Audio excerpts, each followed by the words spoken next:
Welcome to Evie Unraveling. This is a channel where we show up to talk about textiles, history, sometimes politics, because we know that they are all interlinked and textiles have context. Welcome. I am absolutely honored to have a special guest on my channel today. We are going to be talking about Tatreez with Wafa Ghnaim. She is the author of Tatreez and Tea, Embroidery and Storytelling in the Palestinian Diaspora. She is a leading voice in the education, preservation, and study of Palestinian embroidery, Tatreez.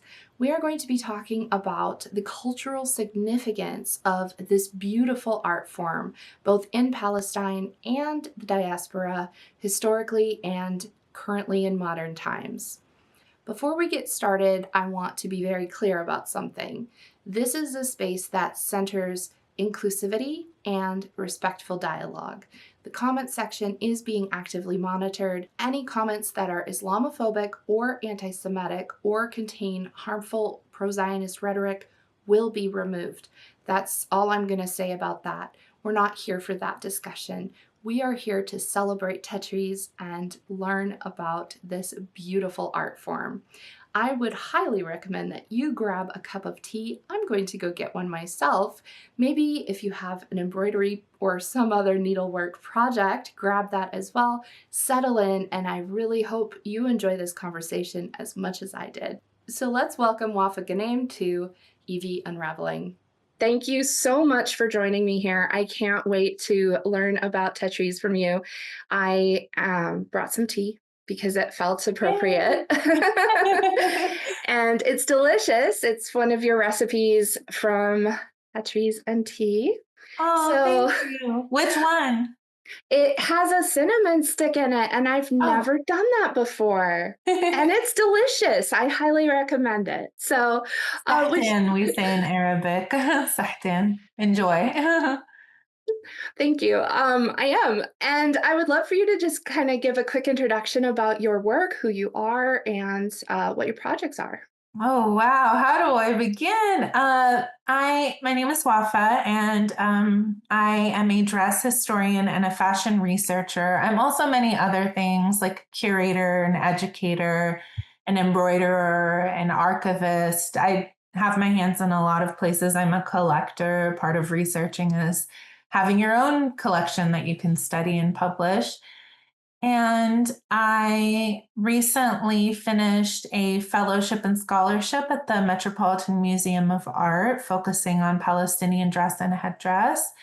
And I moved out of that into a research heavy role. I mean, all of fellowship and scholarship at the museums, it was all research. But now I moved into different type of research where I'm focused not only on dress and headdress, but other types of Palestinian material through the Museum of the Palestinian People through a grant funded by the Mellon Foundation, which is a very important institution in the art world.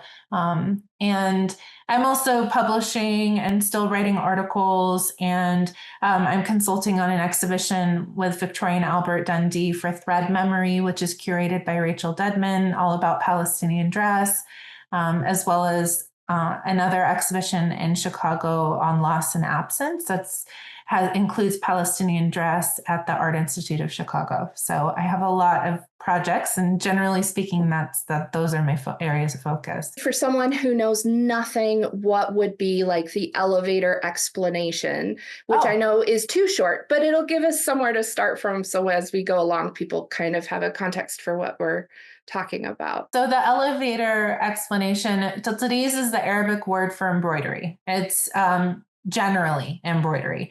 Palestinian embroidery is often what people think about when they hear the word Tatreez, because Palestinians have specifically spent, we're talking Palestinian women, Palestinian elder women in our community who survived the Nakba, which began in 1947 and made way for the creation of Israel in 1948 and still continues today. The survivors of that war and that ethnic cleansing, I should say,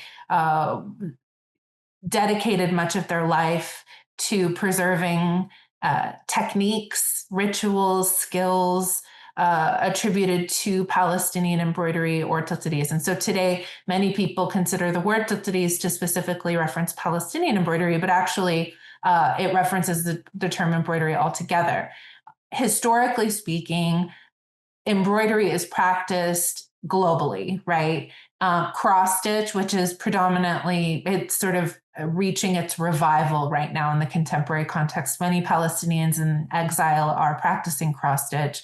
But Palestinian embroidery covers many techniques, not just cross stitch, but couching stitch, and various other numerous stitches that we practice in our dressmaking, in our culture.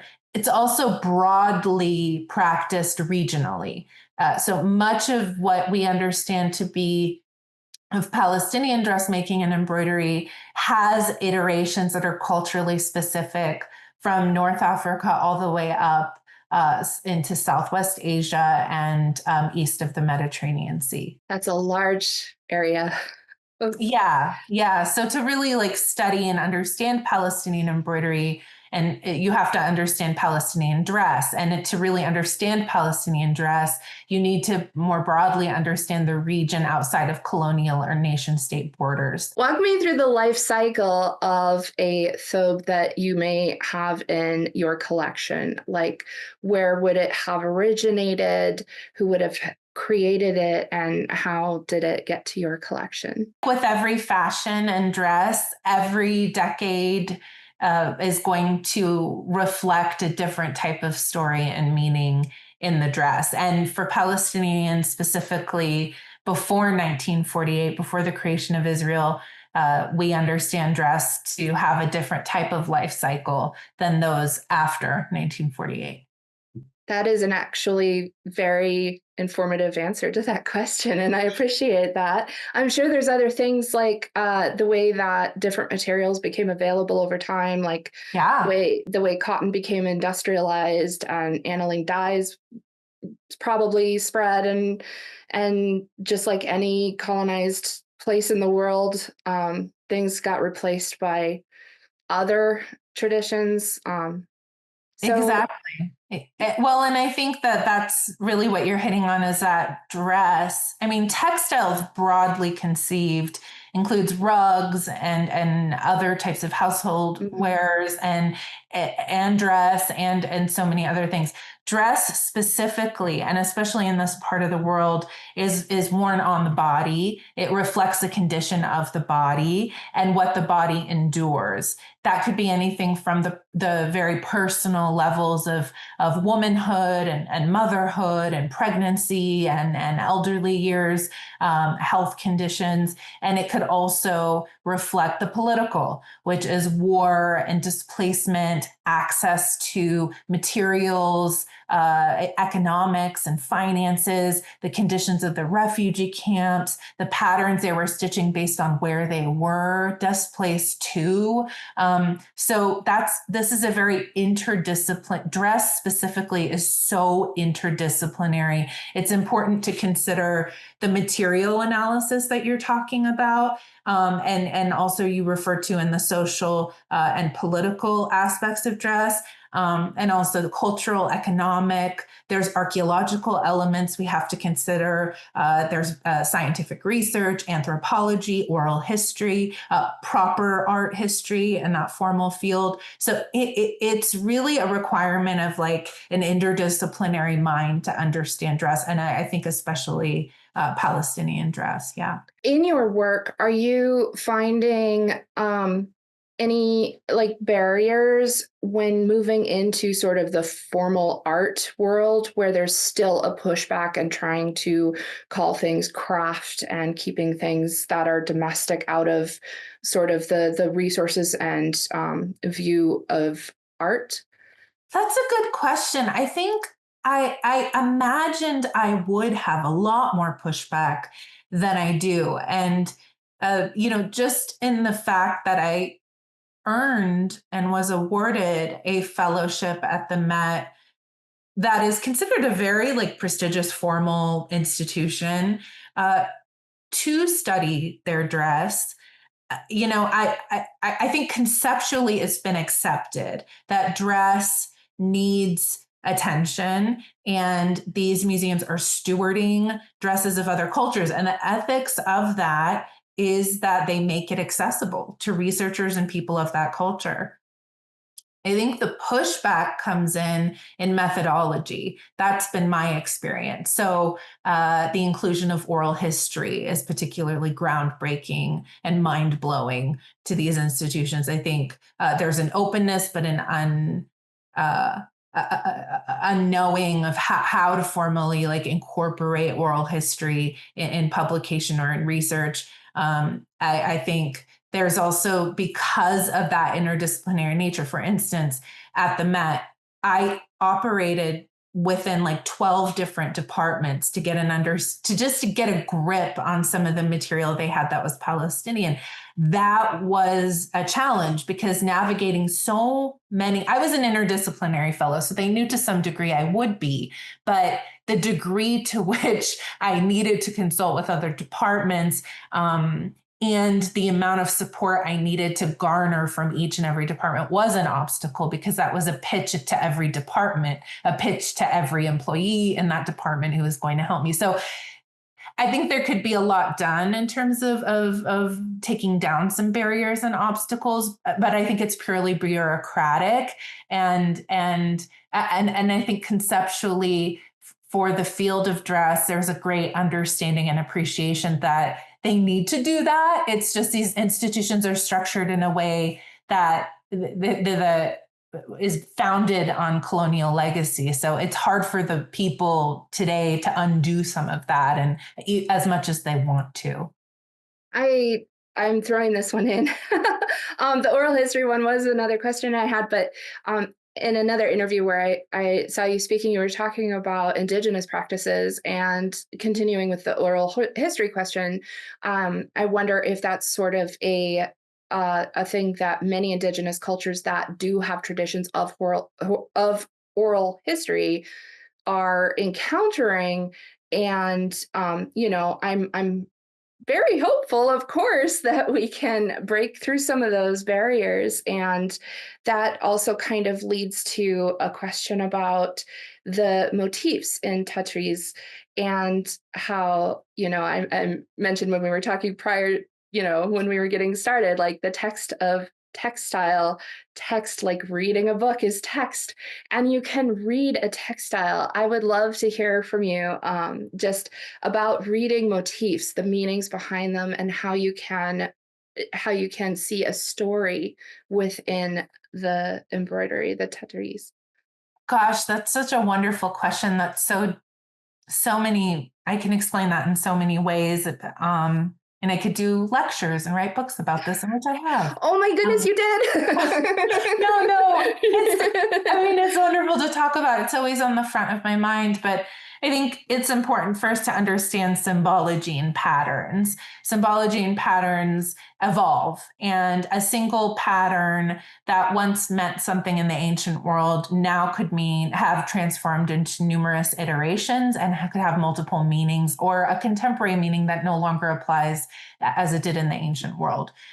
Besides that evolutionary aspect, I think that there's also an importance in us sort of categorizing patterns and our understanding of meanings through time period, specifically because it allows us to take a moment, and I know it's impossible to do, but to take off this, like, to do our best to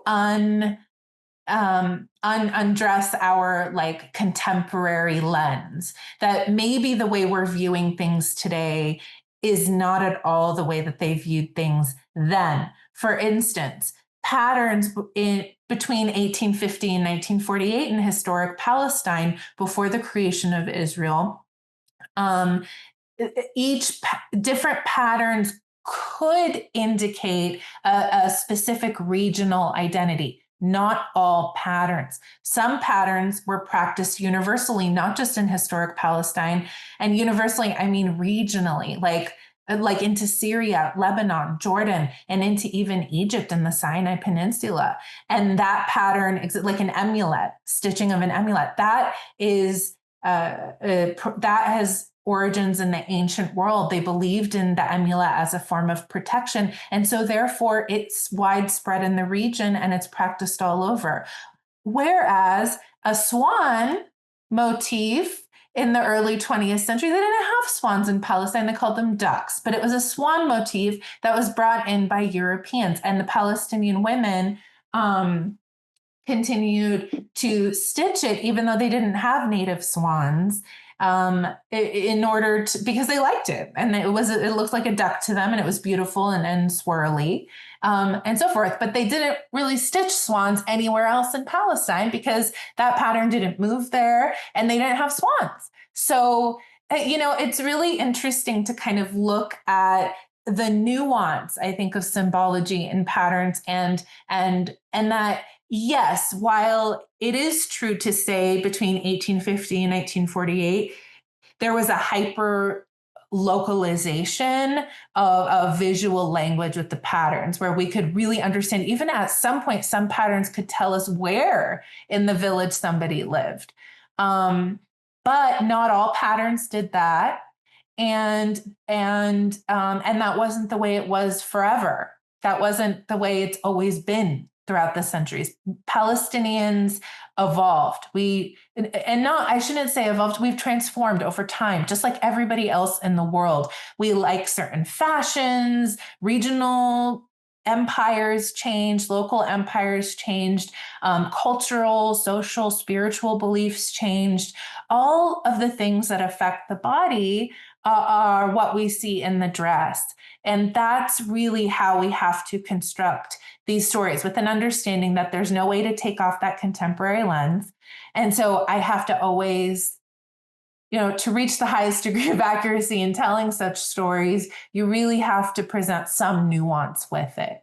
And I think that's probably the most challenging part of your question, to answer your question, is that how much nuance do I present? I spent some time in Peru last year in the Andes with some of the weaving communities there, and the traditional Andean weaving techniques that are being preserved, they're beautiful. And by the end of my stay, I found it interesting because my eyes had changed. It was a different understanding from when I had arrived. I could look at someone walking with their manta and I could see the manta, and because of the color, I knew which community they were from. And it was, or because of the way they had, their skirt styled with the band at the bottom. And at the beginning of my trip there, I was asking, like, what does this symbol mean? What does this motif mean? What does this? And I really had to kind of deconstruct that, coming from such a, text is the end all be all, as in letters and words, and things have very concrete meanings. And I really had to take that down out of my understanding and embrace a more, not necessarily fluid, as in different people would interpret it differently, but more like, if something was included that was maybe representing a tree in their environment, that it was the connection to place. It wasn't like this tree means this, which equals this. It was place. It had sort of more of an anchor of a meaning, and not necessarily a literal, I had this tree in my yard where I grew up kind of a meaning. I hope that connects. I hope that maybe also for, other people who are trying to understand like how motifs can be read in that way, I hope maybe, is that similar to the way you look at Palestinian textiles?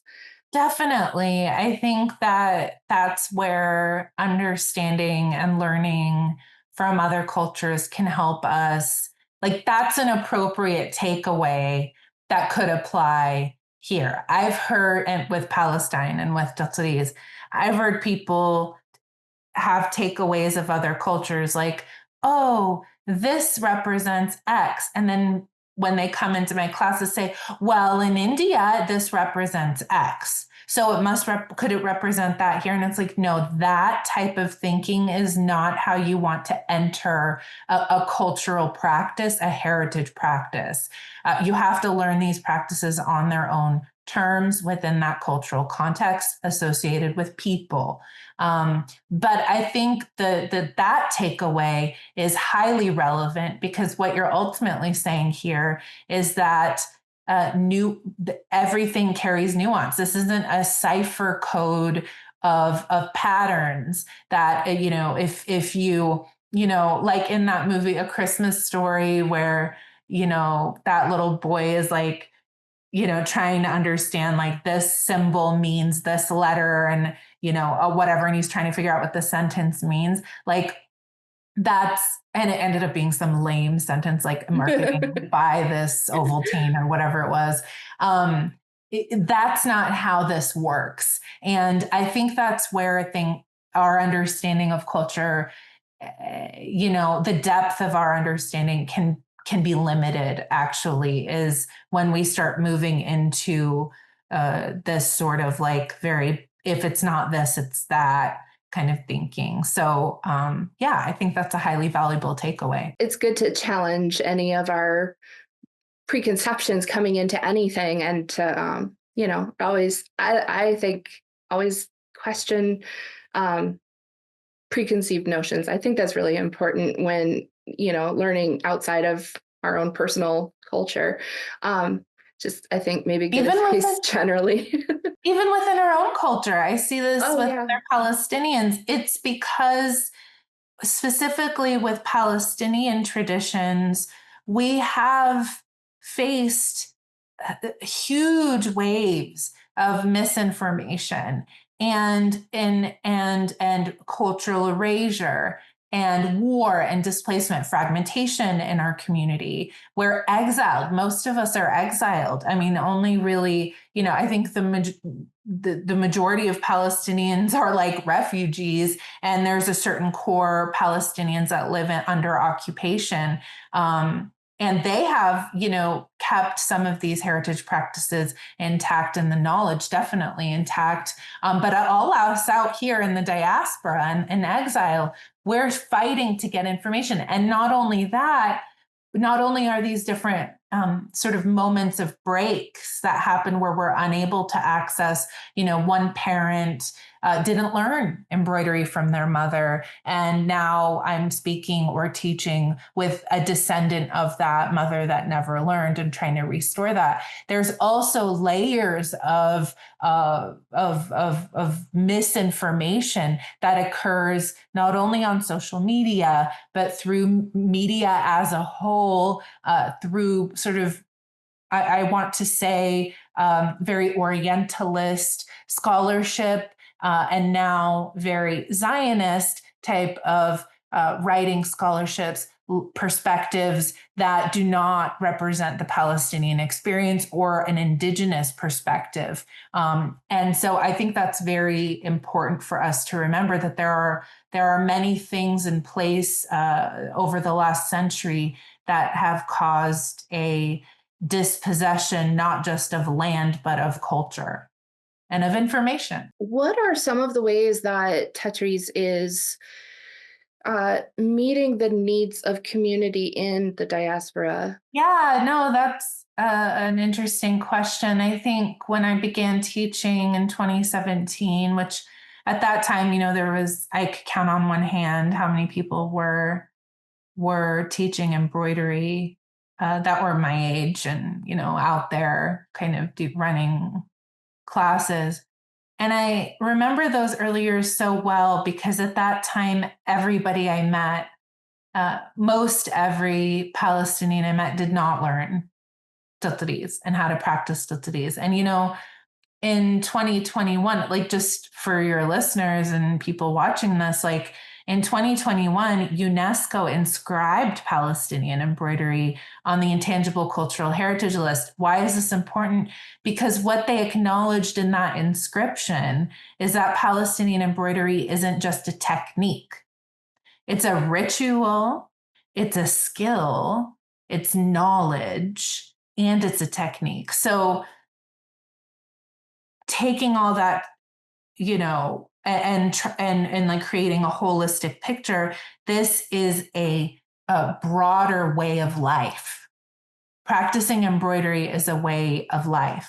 And there was a way it was transmitted. There's a reason it survived centuries, is because of, and why we see such remarkable consistency in terms of the motifs, is because of this very attuned, loyal sense of being that existed with Palestinian women and girls. Now, of course, men and more broadly the queer community and non-binary, of course, and so many others are now involved. Now we can speak to that practice growing beyond women and girls. But historically speaking, we have evidence that this was primarily a practice preserved by Palestinian women and girls. So, how has textile work, from the materials to the finished piece, been gendered in Palestinian history? As far as I understand, up until the mid 20th century,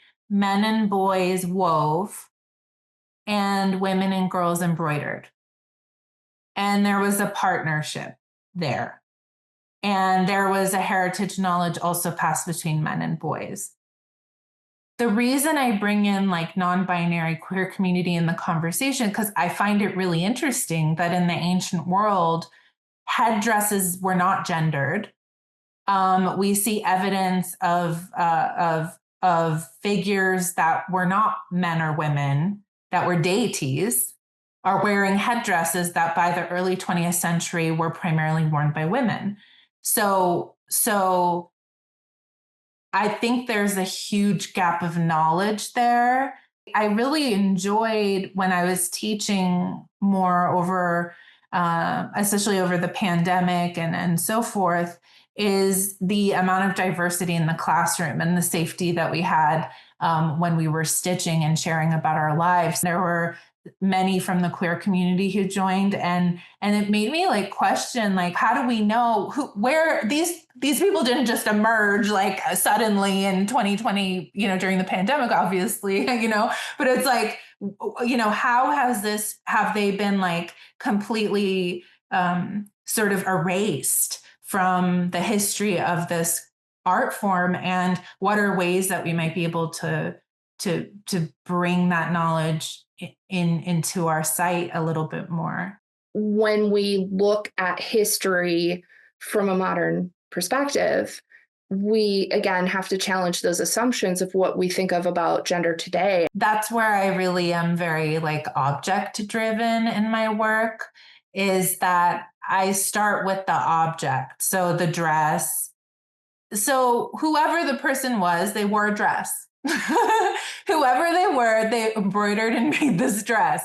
And that in and of itself helps me to understand who they are, because, I make and wear dresses. I get up every day and put on a dress. And so there's that like commonality that I see immediately. And so I guess then really nothing else matters. It's just that as a starting off point, I think can be a great path that leads into accuracy as to who the person is. Because if dress reflects identity, I think it's incumbent on the interpreter of that garment to consider the possibilities of their identity, regardless of what was socially acceptable at the time or anything like that. So I do think that I do wish and want and hope and am constantly searching for a little bit more information that can help me better understand the gendered aspects, besides the Orientalist lens of, well, it's predominantly Muslim. Well, there were Christians and there were Jewish people and there were Zoroastrians and there were Druze and Baha'i faith people in Palestine. So I don't think that's a good enough answer. I think what we want to understand isn't just what was practiced religiously by one religion of 12 or however many were present in the early 20th century. What we want to understand is social practices at the time and how people communicated identity, even subversively. Yeah.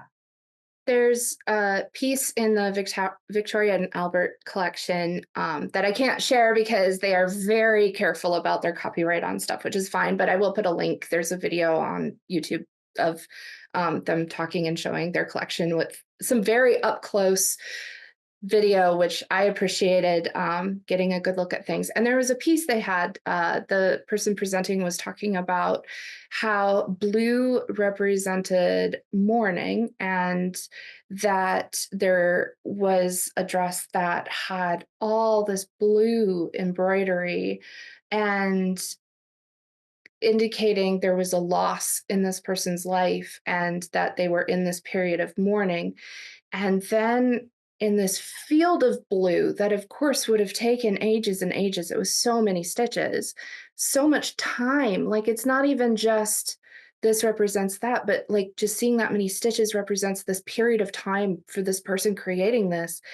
And then there's this little bit of pink, and then there's more blue, and then there's a figure of a person, and then there's an outline of the blue person, there's an outline of pink. And it really struck me at how personal that imagery is of seeing, this person experiencing mourning and loss, and perhaps coming to a point where, they were healing in some kind of way and maybe feeling a change, that their world wasn't just blue anymore, that there was new color coming into their life.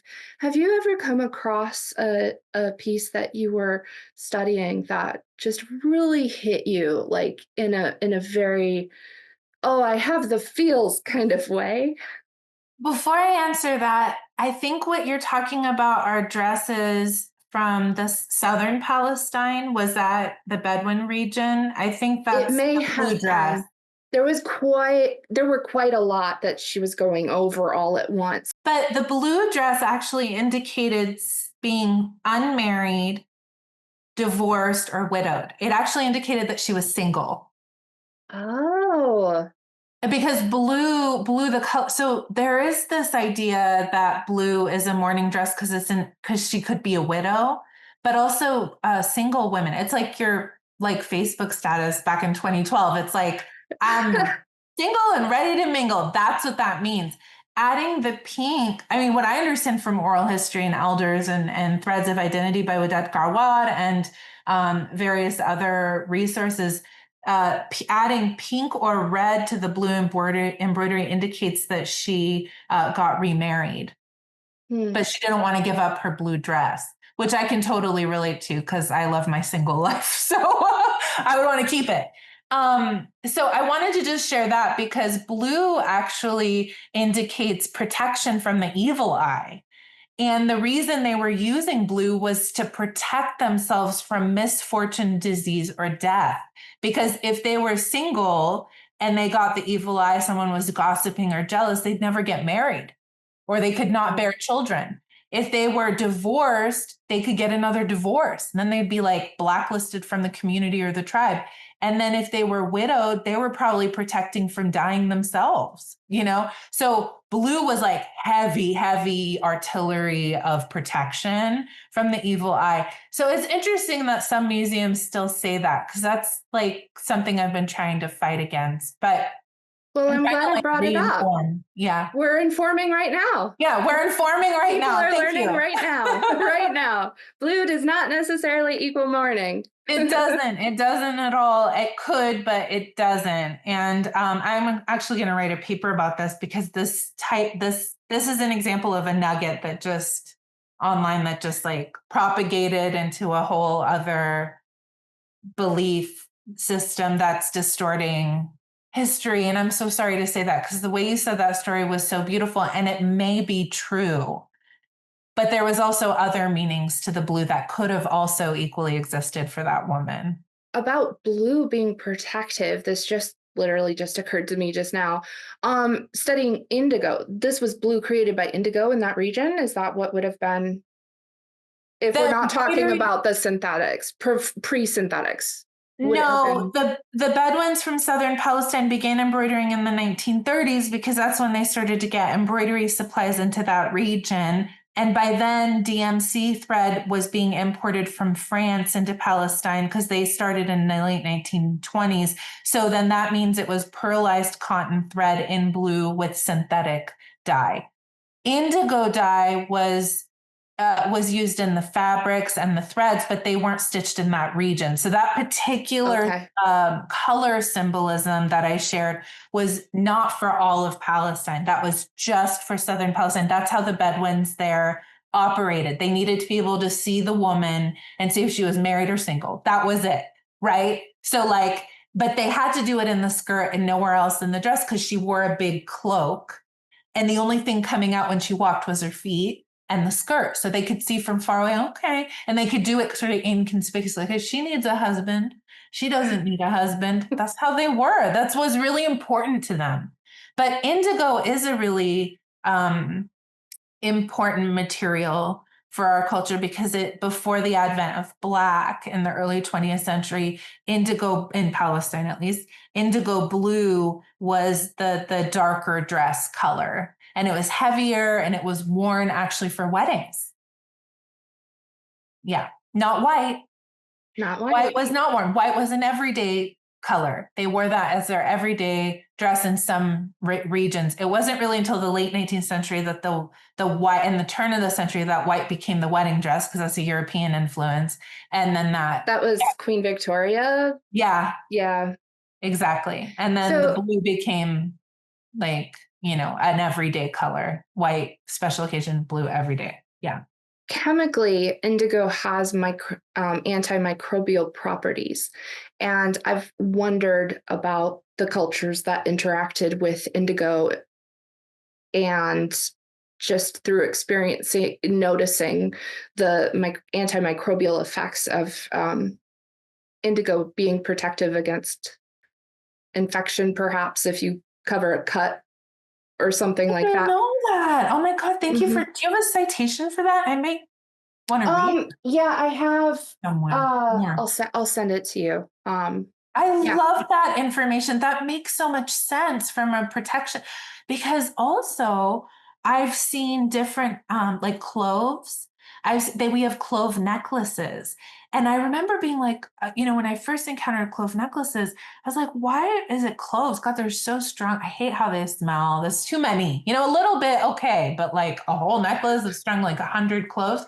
I looked it up. It's because it helps with blood circulation, and a lot of dental issues are resolved by chewing cloves. There's numerous benefits of cloves. And I was like, well, no wonder they probably that's so smart. This is where oral history and scientific research converge, where they validate one another. Not that they need to be validated or that oral history needs to be validated, but that is interesting to me because the oral history would have been, well, chew this clove, girl, because it'll fix it. It's like magic, And then you're like, oh, okay, magic, whatever. And then you go look it up and you're like, oh my God, it is magic. It like addresses so many ailments across the board in your body. No wonder they believed it to be magic. So I love that convergence there. I love making connections. I used to see clove toothpaste. That used to be a thing. It was like toothpaste, but instead of the peppermint, it was clove. But was it gross? Or did you have to spit it out? It was powerful. Oh my gosh. Were you like, this is, the original fall flavor. Right? The original basic pumpkin spice, your mouth. I know, that's what I mean. Like, that was what I was thinking. I was like, we shouldn't be doing, what the hell is pumpkin spice? It gives us there's no healing properties. To be clear with the audience, that should be the new fall medicine. Well, growing up, my mom would put apple cider on the stove or in like the crock pot, and she would take orange slices and she'd poke cloves into the orange and put the orange slices and let it simmer, and it smelled so good. I have never been a pumpkin spice girly. I am like a slow simmered apple cider spiced girly. Oh, okay, that's good to know, because now I see it with your sweater and your lips. Like I'm seeing a visual with you and apple cider and like the pretty things like of the steam coming up. And okay, I see it now fully. Yeah, I see your sure. essence. For sure. I'm loving this. I feel like I could talk to you all day. This I is know, me like too. making my heart happy. I just want more of these conversations in the world. Social media is not a place that loves nuance. And, even just the whole thing about blue, what does blue mean? It means lots of things. Of course it does. Of course it would. I know. I think social media doesn't love people either. Like, I'm realizing more and more this era of social media, it's not that it doesn't love nuance, it doesn't love the complexity of the human condition at all. And like, it's all, I don't even see the people that I follow and care about. I have to go to their page. Everything that's served up to me is as though I'm a money machine and that's all that I'm worth. And I don't like it at all. So I stopped using it as an educational tool. It extracts so much from me to put up content and then it doesn't even share it. So it's just so extractive. I'm glad these conversations are finding a way. Yeah, me too. I want to make sure that I include something because I've seen more and more people doing solidarity projects and using Tatreez as inspiration for solidarity projects, not just with embroidery, but I've also seen people doing knitting and incorporating motifs in their knitting. So I did want to ask from a cultural appreciation solidarity project, where are those lines that would approach appropriation that maybe people would want to watch out for and be careful of? That's such an important question. Right now, first of all, right now on my website, I have community guidelines.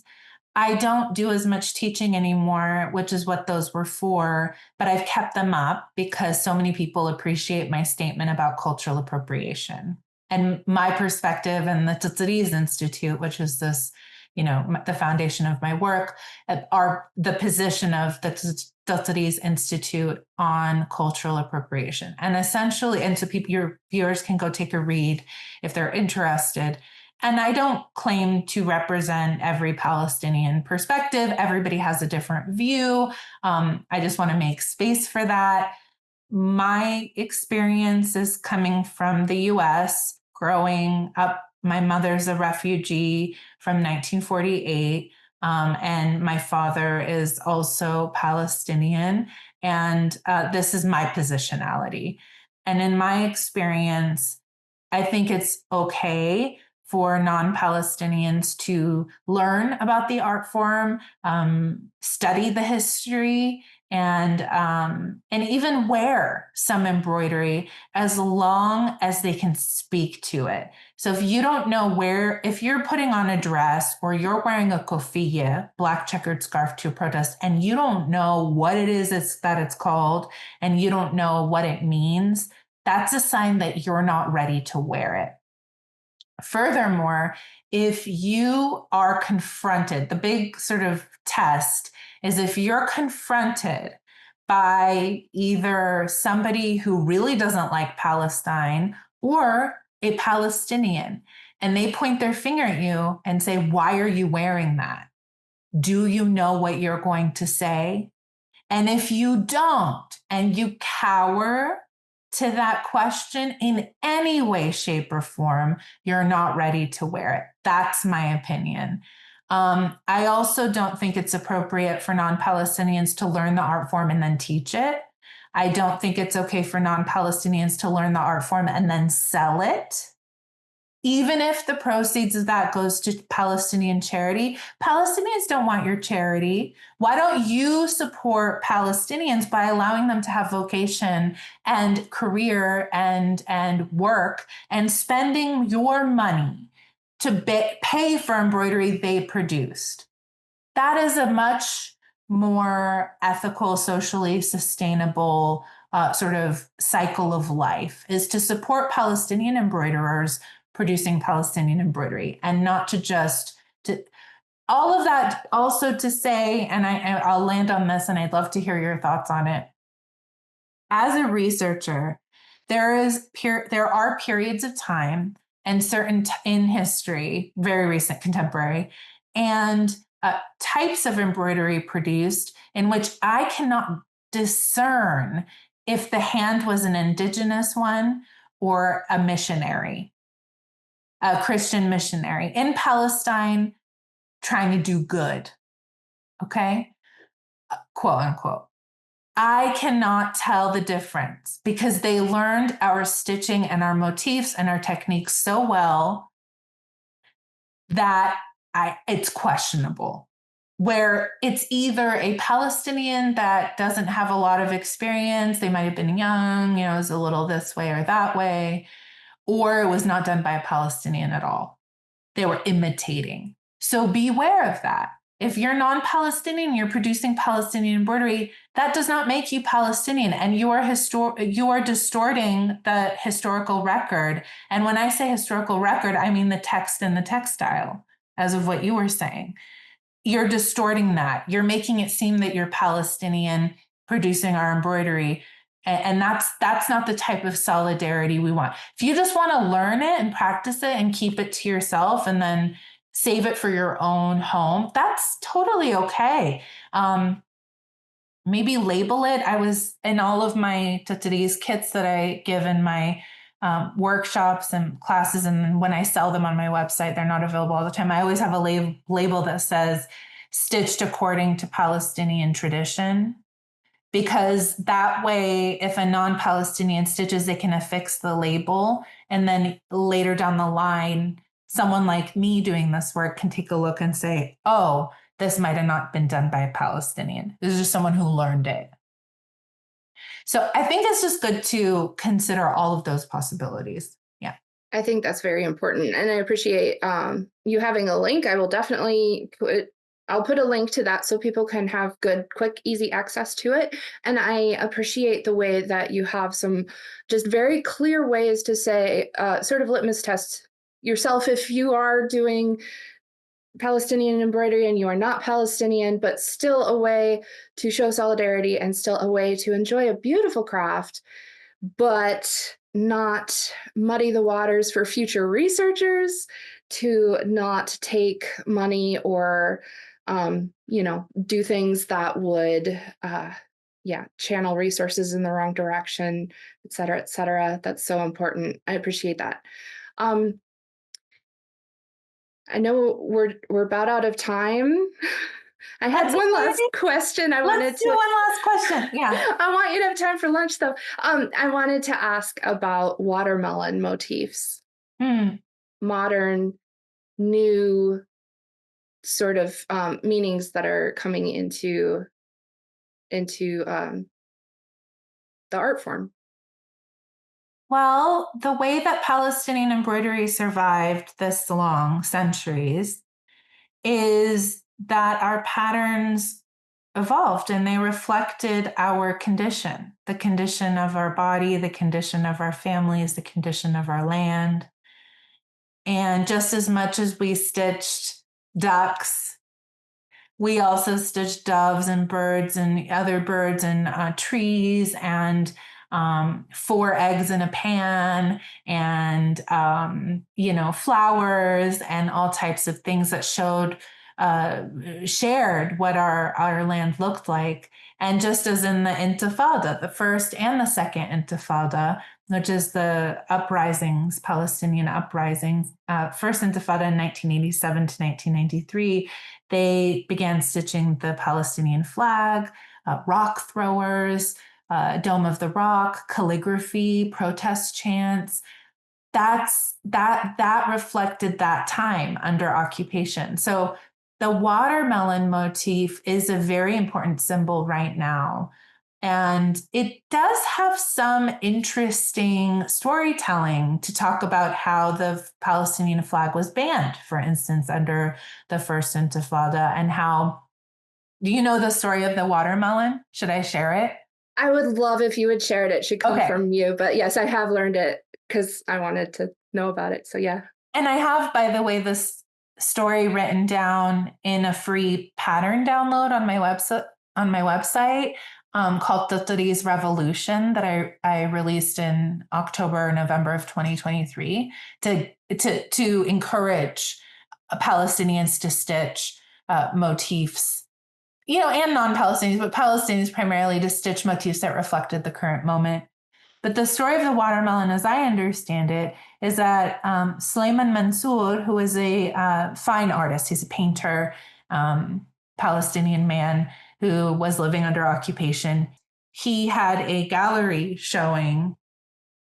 And in the midst of installing his paintings, Israeli soldiers barged in and said that they were I think something like they were going to confiscate any painting that included colors of the Palestinian flag, red, green, white, and black. And he asked them, he said, but I have to use the whole rainbow. I'm painting. And the Israeli soldiers turned to him and said, I don't care if you are eating watermelon, I'm going to confiscate it. So then he told that story many years later. I think in the 90s or the early 2000s, there was like an interview with him, a YouTube interview. Not a YouTube interview, I'm sorry. It was an interview put on YouTube.